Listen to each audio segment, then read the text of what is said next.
Good morning, students. Today, we let us discuss about the new concept type study. ಈ sorry first ಇಯರಲ್ಲಿ ನಿಮಗೆ 3 ಎನಿಮಲ್ಸ್ಗಳ type study ಇದೆ. ಒಂದು cockroach ಬಗ್ಗೆ study ಮಾಡ್ತಿದ್ದೀರಾ, ಅರ್ಥ್ವರ್ಮ್ ಬಗ್ಗೆ ಸ್ಟಡಿ ಮಾಡ್ತಿದ್ದೀರಾ ಮತ್ತು ಫ್ರಾಗ್ ಬಗ್ಗೆ ಡೀಟೇಲ್ ಆಗಿ ಸ್ಟಡಿ ಮಾಡ್ತಿದ್ದೀರಾ. ಮೊದಲನೇದಾಗಿ ನಾವು ಕಾಕ್ರೋಚ್ ಬಗ್ಗೆ ಸ್ಟಡಿ ಮಾಡೋಣ. ಕಾಕ್ರೋಚ್ ಸೈಂಟಿಫಿಕ್ ನೇಮ್ ಅಂದರೆ binomial nomenclature is Periplaneta americana. ಹೇಗೆ ನಮ್ಮ human binomial nomenclature Homo sapiens ಇದೆನೋ ಹಾಗೆ ಕಾಕ್ರೋಚ್ಗೂ ಕೂಡ ಒಂದು ಬೈನಾಮಿಯಲ್ ನೇಮ್ ಇದೆ, that is Periplaneta americana. Cockroach is an insect. ಏನಿದು? ಇದೊಂದು insect. Belongs in phylum Arthropoda, class Insecta. ಇದು ಕ್ಲಾಸಿಫಿಕೇಶನ್. ಎನಿಮಲ್ ಕಿಂಗ್ಡಮ್ ಅಲ್ಲಿ ತುಂಬ ಫೈಲಮ್ಸ್ಗಳಿದೆ. ಈಗಾಗಲೇ ನೀವು ಸ್ಕೂಲಲ್ಲಿ ಓದಿದ್ದೀರಾ. Phylum Protozoa, Porifera, Coelenterata, Platyhelminthes, Aschelminthes, Annelida, Arthropoda, Mollusca, Echinodermata, Chordata. ಈ ಎನಿಮಲ್ ಕಿಂಗ್ಡಮ್ ಅಲ್ಲಿ ಏನು ನಂಬರ್ ಆಫ್ ಫೈಲಮ್ಸ್ಗಳಿದೆ ಅದರಲ್ಲಿ ಆರ್ಥ್ರೋಪೋಡಾ ಫೈಲಮ್ ಅಲ್ಲಿ ಬರುತ್ತೆ. ಇನ್ನು ಆರ್ಥ್ರೋಪೋಡಾದಲ್ಲಿ 5 ಕ್ಲಾಸಸ್ಗಳಿದೆ. ಅದರಲ್ಲಿ ಯಾವ ಕ್ಲಾಸಲ್ಲಿ ಬರುತ್ತೆ ಅಂದರೆ it belongs in class Insecta. So ಹಾಗಾದರೆ ಕಾಕ್ರೋಚ್ ಕೂಡ ಇದು ಒಂದು ಇನ್ಸೆಕ್ಟ್. ಒಂದು ತಿಳ್ಕೊಳ್ಳಿ, ಈಗ ಒಂದು ಎನಿಮಲನ್ನು ನಾವು ಇನ್ಸೆಕ್ಟ್ ಅಂತ ಕರಿಬೇಕಾದ್ರೆ ಏನು ಅಬ್ಸರ್ವ್ ಮಾಡಬೇಕು? ಈಗ ಮಸ್ಕಿಟೋಗಳಿದೆ, ಬಟರ್ಫ್ಲೈಸ್ಗಳಿದೆ, ಕಾಕ್ರೋಚಸ್ಗಳಿದೆ. ಸೊ ಇವೆಲ್ಲ ಏನಿವು ಇನ್ಸೆಕ್ಟ್ಸ್. ಒಂದು ಎನಿಮಲನ್ನು ಇನ್ಸೆಕ್ಟ್ ಅಂತ ತಿಳ್ಕೋಬೇಕಾದ್ರೆ ನಾವು ಏನು ಅಬ್ಸರ್ವ್ ಮಾಡಬೇಕು ಅಂದರೆ that insect animal only has 3 pairs of legs. 3 pairs legs ಇರೋದು ಮಾತ್ರ ಇನ್ಸೆಕ್ಟ್. ನೋಡಿ, ಸ್ಪೈಡರ್ ನೋಡ್ಲಿಕ್ಕೆ ಇನ್ಸೆಕ್ಟ್ ಥರನೇ ಕಾಣುತ್ತೆ, ಆದರೆ ಅದು ಇನ್ಸೆಕ್ಟ್ ಅಲ್ಲ. ಅದು ಕ್ಲಾಸ್ ಇನ್ಸೆಕ್ಟಾದಲ್ಲಿ ಬರಲ್ಲ. ಅದನ್ನು ಅರ್ಯಾಕಿನಿಡಾದಲ್ಲಿ ಇಟ್ಟಿದ್ದಾರೆ. ಏಕೆಂದರೆ ಸ್ಪೈಡರ್ಗೆ 4 pairs ಲೆಗ್ಸ್ಗಳು ಇದೆ. ಹೀಗೆ ಮಾರ್ಫಾಲಜಿಕಲಿ ನಾವು ಇನ್ಸೆಕ್ಟ್ ಅಂತ ಕರಿಬೇಕಾದ್ರೆ ಏನು ಅಬ್ಸರ್ವ್ ಮಾಡಬೇಕು? 3 pairs ಲೆಗ್ಸ್ಗಳನ್ನು ನೋಡಬೇಕು. ಈಗ ಕಾಕ್ರೋಚ್ ಇದೊಂದು insect. It is very common household pest. ಮನೆಗಳಲ್ಲಿ ಇರುತ್ತೆ. Found in kitchens, store rooms. So ಇಂತಹ ಕಡೆಗಳಲ್ಲಿ ಇರುತ್ತೆ. Cockroach is omnivorous. ಓಮ್ನಿವೋರಸ್ ಅಂದರೆ it feed both on plant derivative food as well as animal derivative food. ಎಲ್ಲವನ್ನು ತಿನ್ನುತ್ತೆ. ಅಂದರೆ ನಾವು ಎನಿಮಲ್ಸ್ಗಳನ್ನು ಹೇಳ್ತೀವಿ ಹರ್ಬಿವೋರ್ಸ್, ಕಾರ್ನಿವೋರ್ಸ್ ಅಂತ ಹೇಳಿ. The animal which feed only on plant is called herbivore. Example cow, deer. The animal which feed on herbivore or flesh are called carnivore. Example lion, tiger, cheetah, leopard ಇವೆಲ್ಲ ಬರುತ್ತೆ.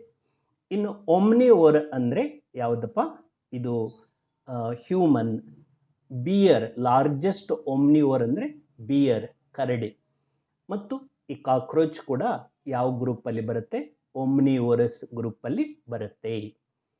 ಈಗ ಮೊದಲನೇದಾಗಿ cockroach morphology ಬಗ್ಗೆ ನೋಡೋಣ. ಆನಂತರ next ವಿಡಿಯೋಗಳಲ್ಲಿ ನಾನು anatomy ಬಗ್ಗೆ explain ಮಾಡ್ತೀನಿ. ಹಾಗಾದರೆ ಮಾರ್ಫಾಲಜಿ ಅಂದರೆ ಏನು? ಮಾರ್ಫಾಲಜಿ ಅಂದರೆ ಸ್ಟಡಿ ಆಫ್ ಎಕ್ಸ್ಟರ್ನಲ್ಸ್ ಅಂತ. ಅಂದರೆ ಯಾವುದೇ ಒಂದು ಪ್ಲ್ಯಾಂಟನ್ನಾಗಲಿ ಅಥವಾ ಎನಿಮಲ್ ಅನ್ನಾಗಲಿ ಹೊರಗಿನಿಂದಾನೇ ನಾವು ನೋಡಿ ಸ್ಟಡಿ ಮಾಡ್ತೀವಲ್ಲ ಅದಕ್ಕೆ ಮಾರ್ಫಾಲಜಿ ಅಂತ ಕರಿತೀವಿ.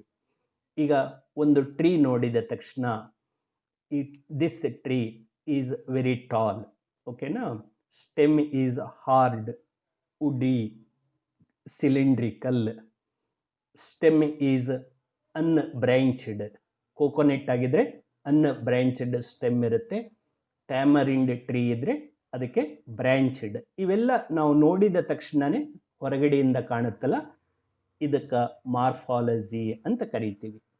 ಒಂದು ಕೌ ಹೊರಗಿನಿಂದ ನೋಡಿದ ತಕ್ಷಣ that skin is externally covered by thick hairs, it has 2 pairs of legs, 1 long tail, a pair of horns, pair of eyes. ಇವೆಲ್ಲ ನಮ್ಮ ಕಣ್ಣಿಗೆ ಕಾಣ್ತಕ್ಕಂಥ, ಹೊರಗಿನಿಂದನೇ ಕಣ್ಣಿಗೆ ಕಾಣ್ತಕ್ಕಂಥ ಕ್ಯಾರೆಕ್ಟರ್ಸ್ಗಳು. ಹೀಗೆ ನಾವು ಹೊರಗಿನಿಂದಾನೇ ನೋಡಿ ಕಲಿತಕ್ಕಂಥದ್ದನ್ನು ಮಾರ್ಫಾಲಜಿ ಅಂತ ಕರಿತೀವಿ. ಇನ್ನು ಆ ಎನಿಮಲ್ಲನ್ನಾಗಲಿ ಅಥವಾ ಒಂದು ಪ್ಲ್ಯಾಂಟನ್ನಾಗಲಿ ಕಟ್ ಮಾಡಿ ಅದರ ಒಳಭಾಗಗಳನ್ನು ಸ್ಟಡಿ ಮಾಡ್ತೀವಲ್ಲ ಅದು ಅನಾಟಮಿ. ಈ ಸಾರಿ ನಿಮಗೆ ಫಸ್ಟ್ ಇಯರಲ್ಲಿ ಎರಡೂ ಇದೆ, ಅನಾಟಮಿನೂ ಇದೆ, ಮಾರ್ಫಾಲಜಿನೂ ಇದೆ. ಪ್ಲ್ಯಾಂಟ್ ಬಗ್ಗೆನೂ ನೋಡ್ತೀವಿ, ಅನಿಮಲ್ಸ್ಗಳ ಬಗ್ಗೆನೂ ನೋಡ್ತೀವಿ. ಪ್ಲ್ಯಾಂಟ್ ಮಾರ್ಫಾಲಜಿ ಬಗ್ಗೆ ಸ್ಟಡಿ ಮಾಡ್ತೀರಾ, ಪ್ಲ್ಯಾಂಟ್ ಅನಾಟಮಿ ಬಗ್ಗೆ ಕೂಡ ಸ್ಟಡಿ ಮಾಡ್ತೀರಾ. ಇಲ್ಲಿ ಕೂಡ ಹಾಗೆ ಎನಿಮಲ್ಸ್. ಈಗ ಇವತ್ತು ಮಾರ್ಫಾಲಜಿ ಆಫ್ ಕಾಕ್ರೋಚ್ ಅದ್ರ ಬಗ್ಗೆ ನೋಡೋಣ. ಅಂದರೆ ಒಂದು ಕಾಕ್ರೋಚನ್ನು ನಾವು ಹೊರಗಿನಿಂದನೇ ನೋಡಿದಾಗ ಅದು ಏನೇನು ಕಾಣುತ್ತೆ ಅಂತ ಹೇಳಿ. Cockroach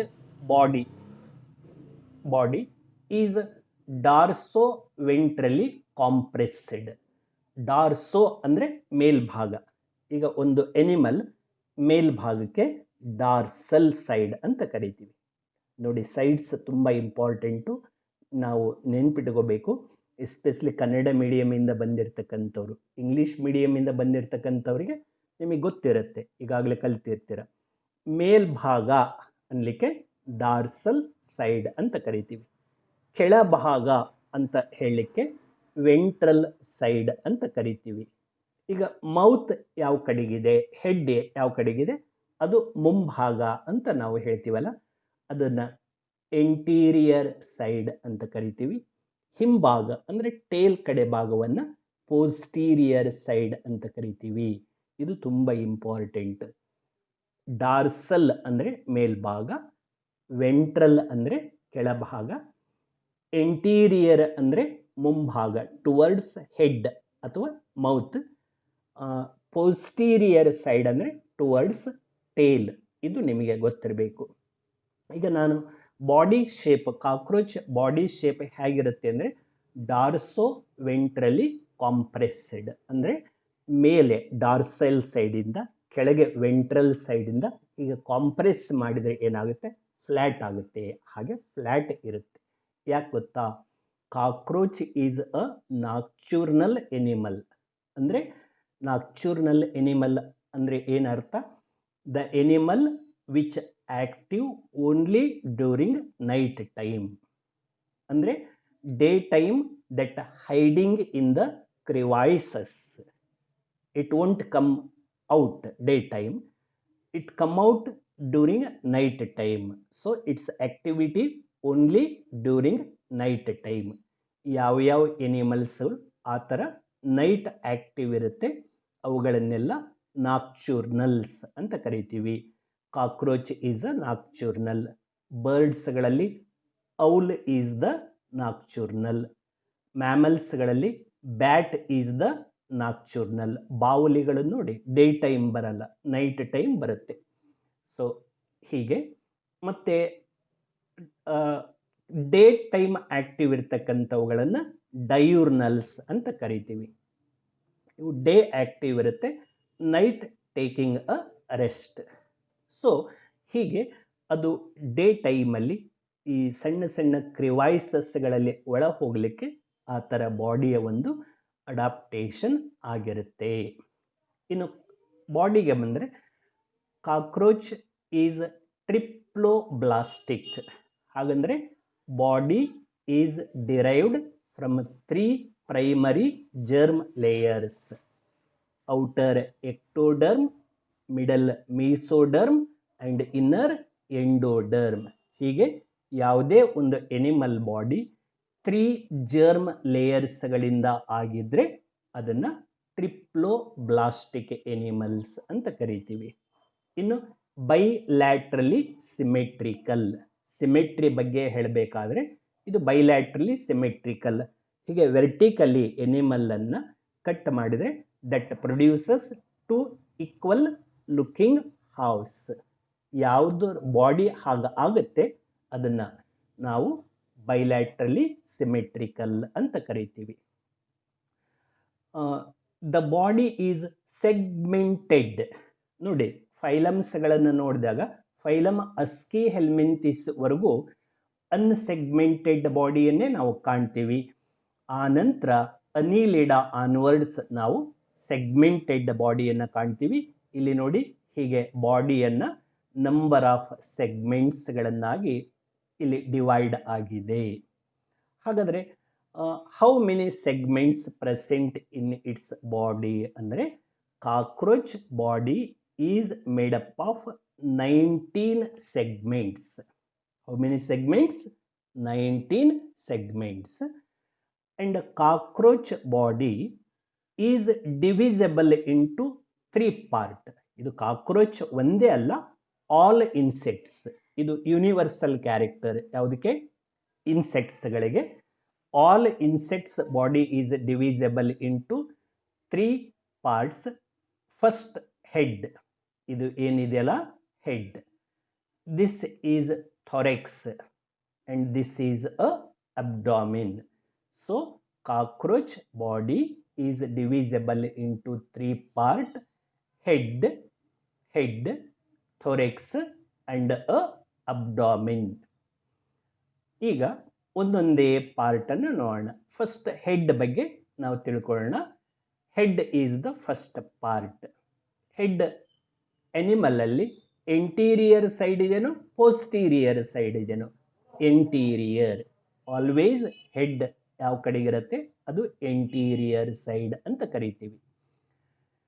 head consisting mouth parts ಏನಿದೆ, ಮೌತ್ ಪಾರ್ಟ್ಸ್ ಇರುತ್ತೆ ಕೆಳಗಡೆಗೆ ವೆಂಟ್ರಲ್ ಸೈಡಲ್ಲಿ. Having a pair of movable, ಅಂದರೆ ಈ ಥರ ಮೂಮೆಂಟ್ ಆಗುತ್ತೆ, ಮೂವೇಬಲ್. ಮತ್ತು ಜಾಯಿಂಟೆಡ್ ಚಿಕ್ಕ ಚಿಕ್ಕ ಜಾಯಿಂಟ್ಸ್ಗಳನ್ನು ನಾವು ಕಾಣ್ತೀವಿ. A pair of movable jointed sensory feelers. These pair of movable jointed sensory feelers are called antennae. ಏನಂತ ಕರಿತೀವಿ? ಆಂಟೆನೆ. ಅದು ಹೀಗೆ ಆಂಟೆನೆಗಳನ್ನು ಹೀಗೆ ಮೂಮೆಂಟ್ ಮಾಡ್ತಾನೆ ಅದು ಸೆನ್ಸರಿ ಆರ್ಗನ್ಸ್ಗಳು. ಆಬ್ಜೆಕ್ಟ್, ಅದರ ಮುಂದೆ ಆಬ್ಜೆಕ್ಟ್ ಏನಿದೆ ಅನ್ನೋದನ್ನು ಅದು ತಿಳ್ಕೊಳ್ಳುತ್ತೆ. ಇನ್ನು on either side of the head there is a large sized pair of compound eyes. ನೋಡಿ, ಎರಡು, ಈ ಕಡೆ ಒಂದು, ಈ ಕಡೆ ಒಂದು, ಎರಡು ಅಂದರೆ 1 ಪೇರ್. ತುಂಬ ದೊಡ್ಡದು. ಎನಿಮಲ್ ಬಾಡಿಗೆ ಕಂಪೇರ್ ಮಾಡಿದರೆ, ಎನಿಮಲ್ಗಿಂತ ಅದು ಎನಿಮಲ್ ಸೈಜ್ಗೆ ಕಂಪ್ಯಾರಿಸನ್ ಮಾಡಿದರೆ ತುಂಬ ದೊಡ್ಡ ಐಸ್ಗಳು ಇರುತ್ತೆ. ನೀವು ಹೌಸ್ ಫ್ಲೈ ಕೂಡ ನೋಡಿ, ಹೌಸ್ ಫ್ಲೈ ನೊಣ ಇಷ್ಟೇ ಇರುತ್ತೆ, ಅದಕ್ಕೆ ಇಷ್ಟು ದೊಡ್ಡ ದೊಡ್ಡ 2 ಐಸ್ಗಳು ಇರುತ್ತಲ್ಲ ರೆಡ್ ಕಲರ್. ಹಾಗೇನೆ ಇದಕ್ಕೂ ಕೂಡ 1 ಪೇರ್ ಕಾಂಪೌಂಡ್ ಐಸ್ ಇದೆ. ನಮಗೆ ಇರೋದು ಯಾವುದಂಥದ್ದು? ಸಿಂಪಲ್ ಐಸ್ಗಳು. ಅಂದರೆ ಏನು ಹಾಗಾದರೆ ಕಾಂಪೌಂಡ್ ಐಸ್ ಅಂದರೆ? ನಮಗೆ ಇರೋದು ಸಿಂಪಲ್ ಐ. ಇಂತಹ ತುಂಬ ತುಂಬ ಬಹಳಷ್ಟು ಸಿಂಪಲ್ ಐಸ್ಗಳು ಸೇರಿಕೊಂಡು ಒಂದು ಐ ಫಾರ್ಮೇಷನ್ ಆಗಿರುತ್ತೆ. ಅದಕ್ಕೆ ಅದನ್ನು ಕಾಂಪೌಂಡ್ ಐಸ್ ಅಂತ ಕರಿತೀವಿ. ಹಾಗಾದರೆ ಆ ಒಂದು ಕಾಂಪೌಂಡ್ ಐ ಚಿಕ್ಕ ಚಿಕ್ಕ ಯೂನಿಟ್ಸ್ಗಳಿಂದ ಆಗಿದೆ ಅಂತ ಹೇಳಿದಿವಲ್ಲ, ಆ ಚಿಕ್ಕ ಚಿಕ್ಕ ಯೂನಿಟ್ಸ್ಗಳು ಯಾವುದು ಅಂತ ನಾವು ನೋಡಿದರೆ, that simple eyes means that units of compound eyes are called ommatidium. ಏನಂತ ಕರೀತಾರೆ? ಒಮ್ಯಾಟಿಡಿಯಂ ಅಂತ ಕರೀತಾರೆ. ಅದು ನೋಡಬೇಕಾದ್ರೆ ಒಂದೊಂದು ಒಮ್ಯಾಟಿಡಿಯಾದಲ್ಲೂ ಕೂಡ ಒಂದೊಂದು ಇಮ್ಯಾಜ್ ಕಾಣುತ್ತೆ. ಪ್ರತಿ ಐಸಿಂದ ಅದಕ್ಕೆ ತುಂಬ ಇಮ್ಯಾಜಸ್ಗಳು ಕಾಣ್ತಾ ಇರುತ್ತೆ. ಹಾಗಾದರೆ ಹೆಡ್ ಪಾರ್ಟಲ್ಲಿ ಫಸ್ಟ್ ಪಾರ್ಟಲ್ಲಿ 1 ಪೇರ್ ಸೆನ್ಸರಿ ಆರ್ಗನ್ಸ್ ಎಂಟೆನೆಗಳಿದೆ, ಮತ್ತು 1 ಪೇರ್ ಐಸ್ ಇದೆ. Eyes are the organ of sight, ಅಂದರೆ ವಿಷನ್, ದೃಷ್ಟಿ, ನೋಡಲಿಕ್ಕೆ ಸಹಾಯ ಮಾಡುತ್ತೆ. ಇನ್ನು ಕೆಳಗಡೆಗೆ ಲೋವರ್ ಸೈಡ್ಗೆ ನಾನು ಏನು ಹೇಳಿದೆ, biological term ventral side there is a mouth parts. ಅದನ್ನು ಸಪರೇಟ್ ಆಗಿ ಹೇಳ್ತೀನಿ, ಮೌತ್ ಪಾರ್ಟ್ಸ್ ಬಗ್ಗೆ ಹೇಗಿರುತ್ತೆ ಅನ್ನೋದು. ಮೌತ್ ಪಾರ್ಟ್ಸ್ ಹೇಗಿರುತ್ತೆ ಅಂದರೆ 5 ಡಿಫ್ರೆಂಟ್, ಅದು ಫಸ್ಟ್ ಹೇಳ್ಬಿಡ್ತೀನಿ ಕೇಳಿ. ಇಲ್ಲಿದೆ ನೋಡಿ, ಇದು this is the lateral view of the head. ಇಲ್ಲಿ ನೋಡಿ ಸೈಡ್ ವ್ಯೂ ಹೇಗೆ ಕಾಣ್ತಾ ಇದೆ. ಇದು ನಾ ಹೇಳಿದೆ pair of jointed movable sensory feelers, ಇವುಗಳನ್ನು ಎಂಟೆನೆ ಅಂತ ಕರಿತೀವಿ. ಇಲ್ಲಿ ಸ್ಮಾಲ್ ಪೇರ್ ಆಫ್ ಸೆನ್ಸರಿ ಆರ್ಗನ್ಸ್ಗಳಿದೆ, ದೇ ಆರ್ ಕಾಲ್ಡ್ ಓಸಿಲಸ್. ಇದೇ ಪೇರ್ ಆಫ್ ಕಾಂಪೌಂಡ್ ಐಸ್. ಇನ್ನು ಕೆಳಗಡೆಗೆ ಇದೆಲ್ಲ ಮೌತ್ ಪಾರ್ಟ್ಸ್. ಯಾವ ಟೈಪ್ ಮೌತ್ ಪಾರ್ಟ್ಸ್ ಇಲ್ಲಿ ಇದೆ ಅಂದರೆ biting and chewing type of mouth part. Different ಇನ್ಸೆಕ್ಟ್ಸ್ಗಳಲ್ಲಿ ಡಿಫ್ರೆಂಟ್ ಟೈಪ್ ನಾವು ಮೌತ್ ಪಾರ್ಟ್ಸ್ಗಳನ್ನು ಕಾಣ್ತೀವಿ. ಕಾಕ್ರೋಚಲ್ಲಿ ಇರ್ತಕ್ಕಂಥದ್ದು biting and chewing type of mouth part. ಈ ಮೌತಲ್ಲಿರ್ತಕ್ಕಂಥ ಒಂದೊಂದೇ ಪಾರ್ಟನ್ನು ಸಪರೇಟ್ ಮಾಡಿ ಇಲ್ಲಿ ಇಟ್ಟಿದೆ ನೋಡಿ, ಹೇಗೆ ಕಾಣುತ್ತೆ. ಎಷ್ಟು ಪಾರ್ಟ್ಸ್ ಇದೆ? 1 2 3 4 5 ಪಾರ್ಟ್ಸ್ ಇದೆ ಟೋಟಲ್ ಮೌತಲ್ಲಿ. ಇಲ್ಲಿ 5 ಪಾರ್ಟ್ಸ್ಗಳನ್ನು ನಾವು ಕಾಣ್ತೀವಿ. ಅದರಲ್ಲಿ ಇದು ಏನಿದೆಯಲ್ಲ, this is labrum. This is ಲೇಬ್ರಮ್.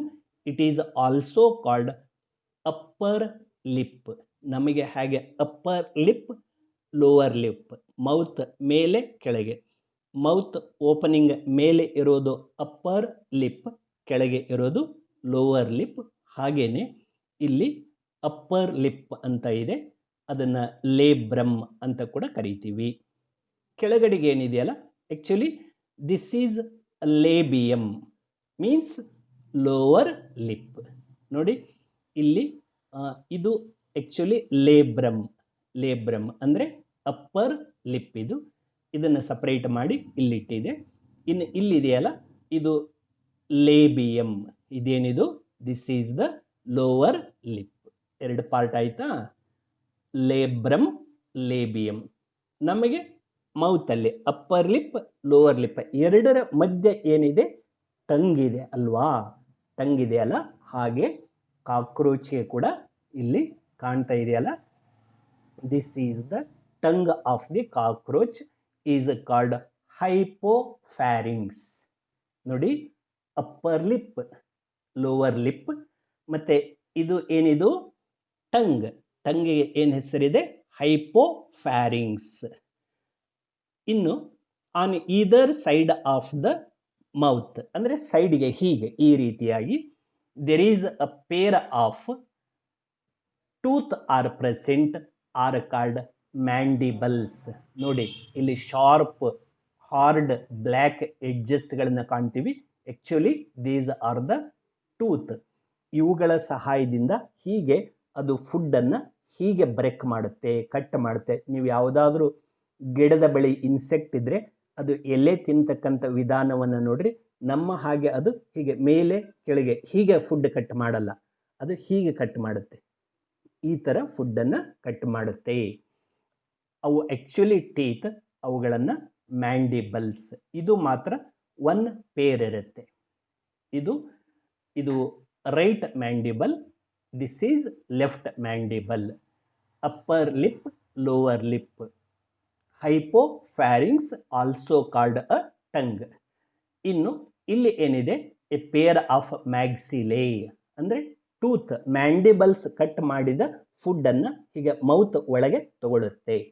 ಮತ್ತು ಆಗಾಗ ಹೀಗೆ ಎಂಟೆನೆಗಳನ್ನು ಹೀಗೆ ಕ್ಲೀನ್ ಮಾಡ್ಕೊಳ್ಳಿಕ್ಕೆ ಈ ಮೆಕ್ಸಿಲಾಗಳು ಸಹಾಯ ಮಾಡುತ್ತೆ. ಮೆಕ್ಸಿಲಾ.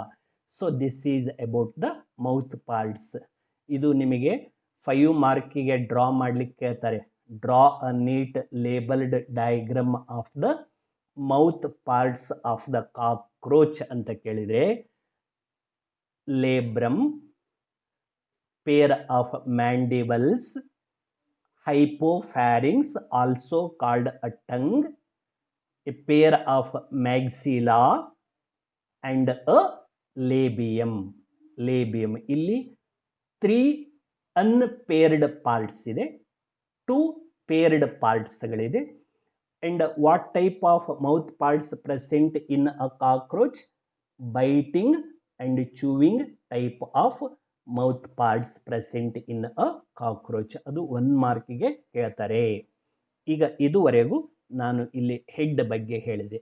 ಹಾಗಾದರೆ ಕಾಕ್ರೋಚ್ ಬಾಡಿ ಎಷ್ಟು ಸೆಗ್ಮೆಂಟ್ಸ್ ಇಂದ ಆಗಿದೆ ಅಂತ ಹೇಳಿದೆ? 19 ಸೆಗ್ಮೆಂಟ್ಸ್. ಇಲ್ಲಿ ಹೆಡ್ ತುದಿಯಿಂದ ಟೇಲ್ ವರೆಗೆ 19 ಸೆಗ್ಮೆಂಟ್ಸ್ಗಳಿದೆ.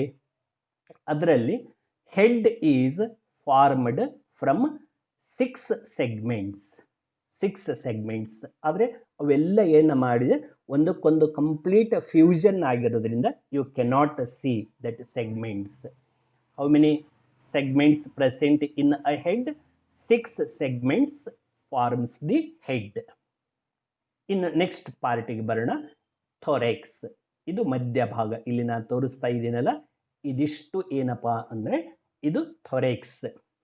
ಥೊರೆಕ್ಸ್ is divided into 3 segments. It is formed from 3 segments. ಇಲ್ಲಿ ನೋಡಿ, ಇದು ಒಂದು ಸೆಗ್ಮೆಂಟು, ಇದು ಮತ್ತೊಂದು, ಇದು ಕ್ಲಿಯರ್ ಆಗಿ ಕಾಣುತ್ತೆ. ಹೆಡ್ ಅಲ್ಲಿ ಹೀಗೆ ಕಾಣಲ್ಲ, ಎಲ್ಲ ಫ್ಯೂಷನ್ ಆಗಿದೆ. ಥೊರೆಕ್ಸ್ ಎಲ್ಲ ಆದರೆ 1 2 3 ಕ್ಲಿಯರ್ ಆಗಿ ಕಾಣುತ್ತೆ ನೋಡಿ. ಈ ಭಾಗವನ್ನು ಇದಿಷ್ಟನ್ನು ಇಲ್ಲಿಂದ ಇಲ್ಲಿಯವರೆಗೆ ಇದಿಷ್ಟನ್ನು ಏನಂತ ಕರಿತೀವಿ? ಥೊರೆಕ್ಸ್ ಅಂತ ಕರಿತೀವಿ. Thorax consisting how many segments? 3 segments. This is the first broad segment is called pronotum. ಏನಂತ ಕರಿತೀವಿ ಅದನ್ನ? pronotum. ಈ ಭಾಗವನ್ನು ಫಸ್ಟ್ ಸೆಗ್ಮೆಂಟ್ ಅನ್ನ. ಇನ್ನು ಇದು ಎರಡನೇ segment. This is called mesothorax. ಇದು ಥರ್ಡ್ ಮೆಟಾಥೊರೆಕ್ಸ್. ಇಲ್ಲಿ ಹಾಗಾದರೆ thorax consisting 3 segments. First segment is called pronotum or prothorax. Second segment is called mesothorax and third segment is called metathorax. First ಕ್ಕೆ ಮಾತ್ರ 2 ನೇಮ್ ಇದೆ. pronotum ಅಂತಾನು ಕರಿತೀವಿ ಅಥವಾ prothorax ಅಂತ ಕೂಡ ಕರಿತೀವಿ. Name the 3 segments of the thorax: pronotum, mesothorax and metathorax. ಈಗ ಹೆಡ್ ಅಲ್ಲಿ ನೋಡಿದ್ರ ಏನೇನಿತ್ತು? ಹೆಡ್ ಅಲ್ಲಿ ಪೇರ್ ಆಫ್ ಆಂಟೆನೆಗಳಿತ್ತು, ಕಾಂಪೌಂಡ್ ಐಸ್ಗಳಿತ್ತು, ಆಸಿಲಿಗಳು ಇತ್ತು ಮತ್ತು ಮೌತ್ ಪಾರ್ಟ್ಸ್ಗಳು ಇತ್ತು. ಹಾಗೇನೆ ಥೊರೆಕ್ಸ್ ಅಲ್ಲಿ ಏನಿದೆ ಅಂತ ನಾವು ನೋಡಿದರೆ the thorax consisting locomotory organs. Very important. ಏನು ಆರ್ಗನ್ಸ್ಗಳು? Locomotory organs. ಏನು ಹಾಗೆ ಲೋಕೋಮೋಟರಿ ಆರ್ಗನ್ಸ್ ಅಂದರೆ the organs which helps for movement are called locomotory organs. For example, we have a pair of legs. ನಾವು ಒಂದು ಕಡೆಯಿಂದ ಮತ್ತೊಂದು ಕಡೆಗೆ, ಒಂದು ಪ್ಲೇಸಿಂದ ಮತ್ತೊಂದು ಪ್ಲೇಸಿಗೆ ಹೇಗೆ ಹೋಗ್ತೀವಿ? by using our legs. Legs are the locomotory organ of the human. ಹಾಗೇನೆ ಕಾಕ್ರೋಚ್ ಒಂದು ಕಡೆಯಿಂದ ಮತ್ತೊಂದು ಕಡೆಗೆ ಹೋಗಲಿಕ್ಕೆ ಇದಕ್ಕೂ ಕೂಡ ಏನಿದೆ?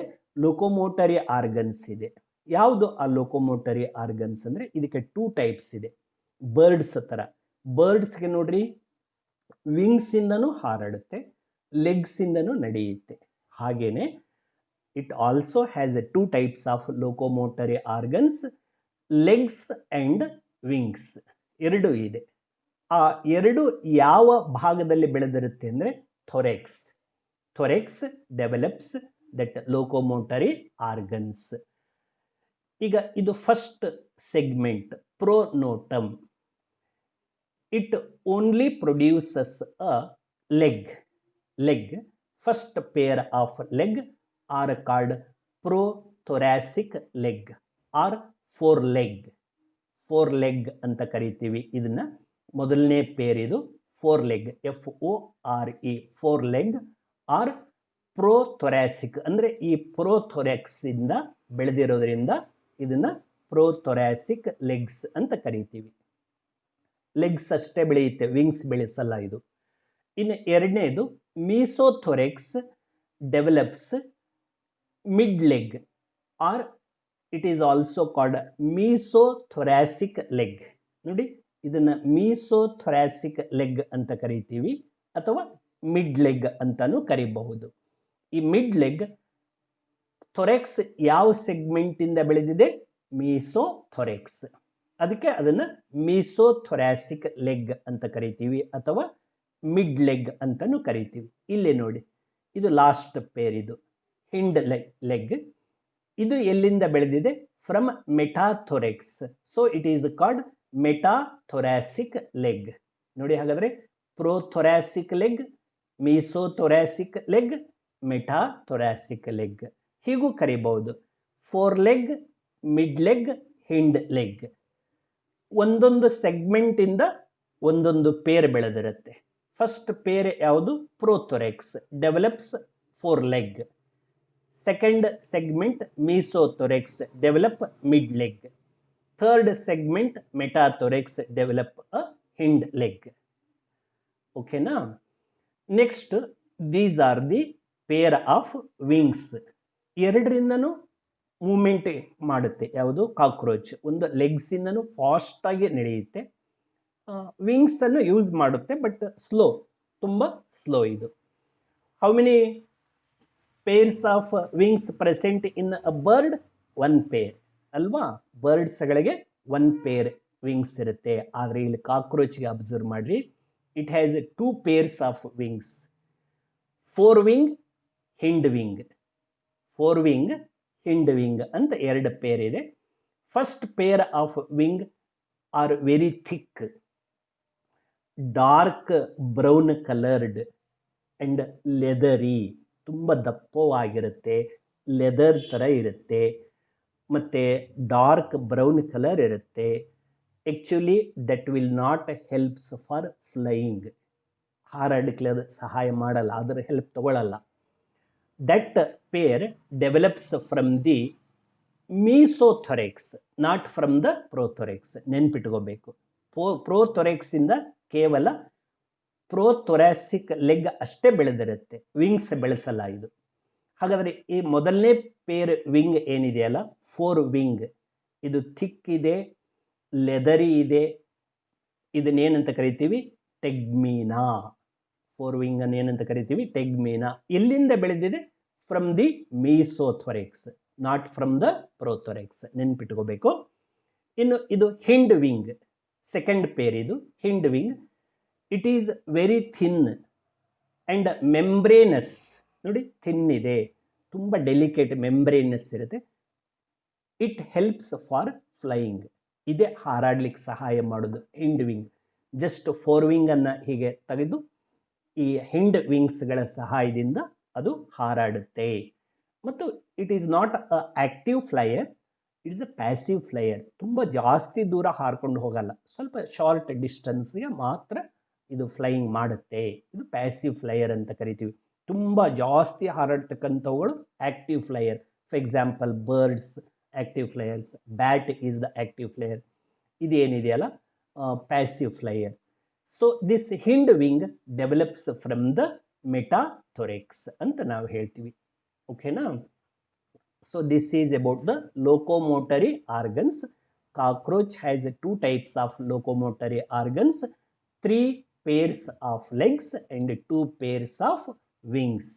ಇಷ್ಟು ಇದು ಥೊರೆಕ್ಸ್ ಇಂದ ಬಂದಿರುತ್ತೆ. ಇನ್ನು ರಿಮೈನಿಂಗ್, ಹಾಗಾದರೆ ಇಲ್ಲಿ ಸೆಗ್ಮೆಂಟ್ಗಳನ್ನು ಕೂಡ ಕೌಂಟ್ ಮಾಡಿ. Head is formed by how many segments? 6 segments. Thorax is formed by how many segments? 3 segments. ಓಕೆನಾ? 9 segments ಆಯಿತು. ನೆಕ್ಸ್ಟ್ ಉಳಿದಿದ್ದು ಒಂದೇ ಪಾರ್ಟ್, ಯಾವುದದು? Abdomen. That is the abdomen. Abdomen is formed by 10 segments. ಅಲ್ಲಿ ಕರೆಕ್ಟ್ ಆಯ್ತಾ? Abdomen is formed from the 10 segments. Thorax is formed from the 3 segments. Head is formed from the 6 segments. Total cockroach body is made up of the how many segments? 19 segments. So these are all the segments. Abdomen is the largest part in the body. It do not produce any appendages. ಈ ಥರ head ಥರ ಎಂಟೆನೆಗಳಾಗಲಿ, ಥೊರೆಕ್ಸ್ ಥರ ಈ ಲೋಕೋಮೋಟರಿ organs outer ಅಪೆಂಡೇಜಸ್ಗಳು ಯಾವುದು ಇರಲ್ಲ. It's a straight broad part. But it's posterior end ಅಂದರೆ towards tail ಅಂತ ಬರುತ್ತೆ, ಹಿಂಭಾಗ. It has a pair of hook like structure. ಹೀಗೆ ಹುಕ್ ಥರ ಹೀಗಿರುತ್ತೆ. ಒಂದು ಪೇರ್ ಹುಕ್ ಲೈಕ್ ಸ್ಟ್ರಕ್ಚರ್ ಅನ್ನು ನೀವು ಕಾಣ್ತೀರಾ.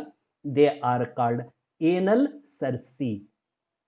that pair of hook like structures are called anal cerci. These anal cerci are present in both male cockroach as well as female cockroach. ಎರಡರಲ್ಲೂ ಇರುತ್ತೆ. ಮೇಲ್ ಕಾಕ್ರೋಚ್ಗೂ ಈ ಥರ ಏನಲ್ ಸರ್ಸಿ ಅಂತಕ್ಕಂಥ ಒಂದು ಪೇರ್ ಆಫ್ ಹುಕ್ ಲೈಕ್ ಸ್ಟ್ರಕ್ಚರ್ಸ್ಗಳಿರುತ್ತೆ. ಫೀಮೇಲ್ ಕಾಕ್ರೋಚ್ಗೂ ಕೂಡ ಇರುತ್ತೆ. ಆದರೆ ಮೇಲಲ್ಲಿ ಇನ್ನೂ ಒಂದು pair extra needle like structure ಹೀಗಿರುತ್ತೆ. ಒಂದು ಪೇರ್ ನೀಡಲ್ ಲೈಕ್ ಸ್ಟ್ರಕ್ಚರ್ಸ್ಗಳಿರುತ್ತೆ. ಅವುಗಳನ್ನು ಏನಲ್ ಸ್ಟೈಲ್ಸ್ ಅಂತ ಕರಿತೀವಿ. ಇದಕ್ಕೆ ಏನಲ್ ಸ್ಟೈಲ್ಸ್ ಇಲ್ಲ. ಹಾಗಾದರೆ ಏನಲ್ ಸ್ಟೈಲ್ಸ್ ಇಲ್ಲ ಅಂದರೆ is it male cockroach or female cockroach? This is the female cockroach. ಯಾಕಂದರೆ ಇದಕ್ಕೆ ಇಲ್ಲಿ ಹಿಂಭಾಗದಲ್ಲಿ ಏನಲ್ ಸ್ಟೈಲ್ಸ್ ಇಲ್ಲ. ಅದು ಕೇವಲ ಮೇಲ್ ಕಾಕ್ರೋಚ್ಗೆ ಅಷ್ಟೇ ಇರುತ್ತೆ. ಇದಿಷ್ಟು ಕಾಕ್ರೋಚ್ ಒಂದು ಮಾರ್ಫಾಲಜಿ. ಇವತ್ತು ಕಾಕ್ರೋಚ್ ಡಾರ್ಸಲ್ ವ್ಯೂವಿಂದ ಅದರ ಬಾಡಿಯ ಹೊರಭಾಗವನ್ನು ನಾನು ಎಕ್ಸ್ಪ್ಲೇನ್ ಮಾಡಿದೆ. It's 3 parts: head, about thorax and about the abdomen. ಇನ್ನು to this point I will stop this video clip. ಇನ್ನು ನೆಕ್ಸ್ಟ್ ಇದರಲ್ಲಿ ಅನಾಟಮಿ ಬರುತ್ತೆ. ಅಂದರೆ ಈ ಕಾಕ್ರೋಚನ್ನು ಡಿಸೆಕ್ಟ್ ಮಾಡಿ ಓಪನ್ ಮಾಡಿದರೆ ಅದರ ಒಳಗೆ ಯಾವ್ಯಾವ ಸಿಸ್ಟಮ್ಸ್ಗಳಿರುತ್ತೆ ಅದನ್ನು 1 by 1 ನಾವೇನು ಮಾಡಬೇಕಾಗುತ್ತೆ, ಸ್ಟಡಿ ಮಾಡ್ತಾ ಹೋಗಬೇಕಾಗುತ್ತೆ. ಹಾಗಾದರೆ ಇನ್ನು ನೆಕ್ಸ್ಟ್ ವಿಡಿಯೋ ಕ್ಲಿಪ್ಪಲ್ಲಿ ನಾನು ಇದರ ಅನಾಟಮಿಯನ್ನು ಎಕ್ಸ್ಪ್ಲೇನ್ ಮಾಡ್ತೀನಿ. ಅನಾಟಮಿ ಅಂದರೆ ಸ್ಟಡಿ ಆಫ್ ಇಂಟರ್ನಲ್ಸ್. ಈಗ ಹೇಳಿದ್ದು ಮಾರ್ಫಾಲಜಿ. ಮಾರ್ಫಾಲಜಿ ಅಂದರೆ study of external. Okay, thank you.